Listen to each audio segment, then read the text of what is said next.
له هر څه څخه مخکې ټولو حاضرینو ته ټولو معززو دوستانو ته ستړي مه شئ او ښه راغلاست وایم.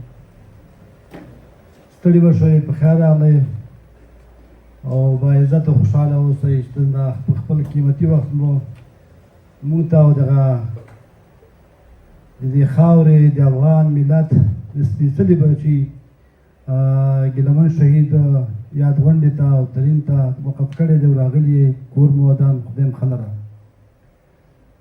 شاعر وی تورې ډېرې دي خو زړه د خالد غواړي، تورې ډېرې دي خو زړه د خالد غواړي، ځان خالد بن ولید کړه جهان ستا دی. راځئ راځئ دوستانو چې موږ تاسې ټول د هغه لار باندې چې شهید ګیلمن لاړو، په هغه لار باندې چې نامتو شاعر مطیع الله تراب لاړو، په هغه لار باندې او هغه چې دوی تګلاره وه، په هغه لار باندې چې مولانا صاحب خانزیب لاړلو. دا درې واړه د دې وطن هغه سپېڅلي بچیان وو، دا درې واړه هغه شخصیتونه وو چې دوی په افغان خاوره، په افغانستان او په افغانانو باندې مین وو، د افغانستان په کلتور او د افغانانو په کلتور وو، دوی په ننګ او په غیرت باندې دوی مین وو. انشاءالله چې د پی ټي ایم ملګري، د منظور لارویان، ټولو دوستانو ته او ټولو هیوادوالو ته، ټولو پښتنو ته دا ډاډ ورکوي چې زموږ همدا لار ده، په همدې لار چې دوی لاړ دي موږ هم په دې لار باندې ځو، تر څو پورې دا هغه شخصیتونه وو چې دوی خپل ځانونه قربان کړل د چا په خاطر باندې، د افغانستان د سپېڅلي، د پښتونخوا د سپېڅلي، د افغانانو د حقوقو په خاطر باندې، د پښتنو د حقوقو په خاطر باندې خپل ځانونه یې قربان کړل. په دې باندې موږ تاسو ټول پوهېږو چې 4.5 لسیزې 15 لسیزې د پاکستان د پنجاب د ظالم او جابر ریاست لخوا نه په دغه 4.5 لسیزو کې 15 لسیزو کې افغانان چې دی در په در خاورې په سر شول. د هغې وخت نه چې دی پنجاب او دی پاکستان او دی عیسائی او دی ایمای په افغانستان کې 7 تنظیمونه جوړ کړل، د هماغې وخت نه د افغانستان د پښتنو د تباهۍ د بربادۍ تاداو کېښودو.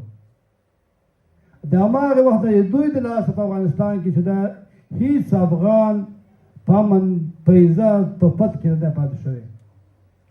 موږ به د شهید ګیلمن روح ته دعا کوو او دا دعا کوو چې الله دې داسې ډېر ګیلمان نور پیدا کړي. الله تعالی دې هغه وخت بیا نه راولي چې زموږ نور مبارز ملګري موږ تاسې د لاسه ورکړو. زموږ هیله او امید د ټولو ملګرو څخه دا دی چې څوک زموږ غږ اوري په دغسې غونډو کې دغسې غونډې دا بېمعنه بېمفهومه مه ګڼئ. موږ د خپلو اولادونو ته ویو، د خپلو کشرانو ته ویو چې راځئ د خپلو مشرانو په پل باندې پل کېدئ، قدم کېدئ، مخکې لاړ شئ. او تور پنجاب ته دا اجازه موږ قطعا نه ورکوو، هېڅ وخت به دا اجازه ورنکړو چې دوی په افغانانو باندې ظلم وکړي، دوی په پښتنو باندې ظلم وکړي. او همدا رقم چې څومره زموږ د میډیا برخې ملګري دي یا نور ځوانان دي، دا که یو شهید کېږي د هغه په ځای به 100 نور پیدا کېږي. هغه ورځ نه هېرېدونکې ده چې انشاءالله تور پنجاب کوم اور چې ده بل کړی دی په دې خپل اور کې به دوی سوځي.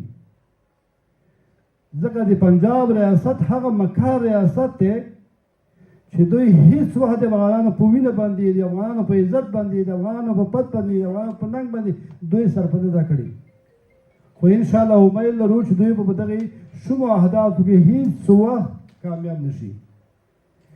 او یوه غوښتنه بله د ټولو دوستانو څخه دا ده چې سبا د یکشنبې ورځ د 2 نه د 4 نه تر 6 بجو پورې د نامتو حماسي شاعر مطیع الله تراب صاحب فاتحه په انتورپین کې اخیستل کېږي. د مطیع الله تراب د عزیزانو لخوا او همدا رقم دی مطیع الله تراب د مینوال لخوا ته ټولو دوستانو دا خاص دی چې سبا ته هم په دې فاتحه کې برخه والی او دا هم د شهید ګیلمن اتلین په خاطر باندې دغه موږ سره مولانا صاحب خانزیب همدا رقم ته مطیع الله تراب صاحب دوی روح ته موږ دعا کوو.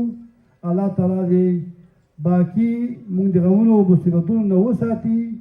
خو همدا پی ټي ایم او همدا مشر منظور پښتون و، الله یې ده په دې ژوند کې برکت واچوي چې دومره روحیه یې دې پښتنو ته ورکړه، دومره روحیه یې د افغانانو ته ورکړه چې هېڅ چا د عیسای نوم نه شو اخیستی، چا د پوج نوم نه شو اخیستی، چا د ایمای نوم نه شو اخیستلی.